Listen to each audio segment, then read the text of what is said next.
Oren Lyons says the great law will heal you. He means the great natural law of the land. Like he was talking about the water. The water was here long before anything else. It has to go back to the creation of the world. And before creation, there was only Manidu. There was only Spirit or God. And then God created the rest. And in creating the rest, we go back to that history to bring us up to where we are. But people don't go back, and talk about history. When I started writing, when I started getting a typewriter, when I could make lines that people would understand, long before that history, the water had its own history and had its own even flow and effervescence of bringing life to everything. Long before that history, there was an existence that, there's two histories. The history that if we put ourselves in a sincere, grateful, prayerful state, the history will be told to us by the water that no one else has ever heard. And so when I'm here, I put tobacco and say, if I miss something, help me out, because I'm inept and I'm a poor, humble native that know you're way more powerful than I, will be along here longer than I when I go. So accept this and accept my humble gift, and I acknowledge your existence. And so then the water comes flowing by, talking to me and helping me recreate the stories, recreate the ideas. If we can do that for our kids, then our kids will understand that there's life in everything. Like, if kids could understand there's life in water, they'd appreciate water for more than just drinking. They'd look at water as medicine. And water would be appreciative because water has memory. Way before we existed, water says, let me tell you of how I existed here. And if you listen to water and put tobacco down, water brings us into its own realm and tells us their story. And say, those little tadpoles that were a long time ago existed, to the huge whales, to the huge creatures that dwell within them. But then they put everything, there's a check and a balance. They put the underwater panther to guard and guide everything that's huge in water. And so there might be powerful spirits, but the underwater panther is the head one.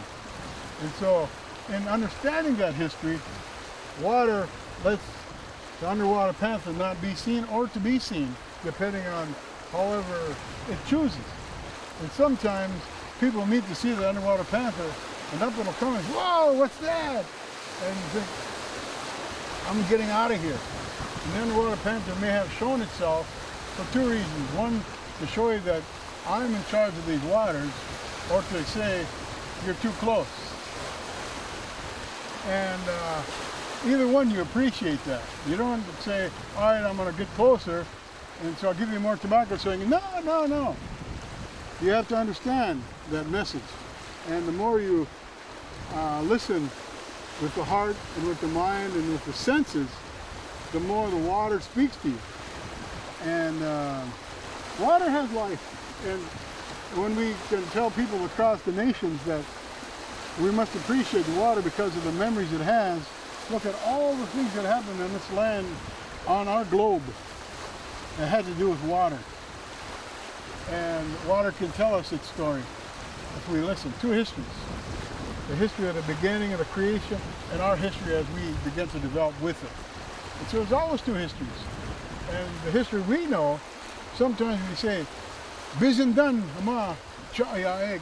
Listen to those invisible forces that dwell here. Listen to them. Listen to the wind. Min mud. Listen as the breeze blows through the trees. They'll whisper something to you. Listen to the water that washes the shore. It's telling you its story. But you're so Eurocentric or human-centered. You're so human you can't let yourself understand the being or the existence of water within water. We have to hear water say, okay, Tim, okay, Larry, no. It's like, in the United States, whenever we go to another country, we always want to use our money we always want to use our English, or our version of English, which is really pretty bad. We don't want to speak German or Dutch or Danish or Irish or Swedish or Finnish. We want to speak English. And we lose so much.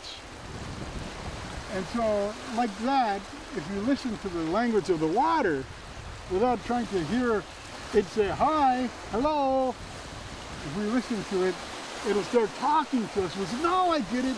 And of course, if you listen too long, and started understanding too long, and you start writing about how you understand it, they're liable to call you a quack or lock you up or call you eccentric and you're way beyond our means. They're really saying, you understand some things that I don't know, so don't talk to me. That's really what they're saying. Well, water knows, and so a lot of times the hobos, the hermits, and the people that escape society live within the realms of the natural world because they hear and they can talk and they can communicate without having to use their language. They listen to the language of the lake, language of the water. That's the history we have to tell too. You came to mana? Oh. All right.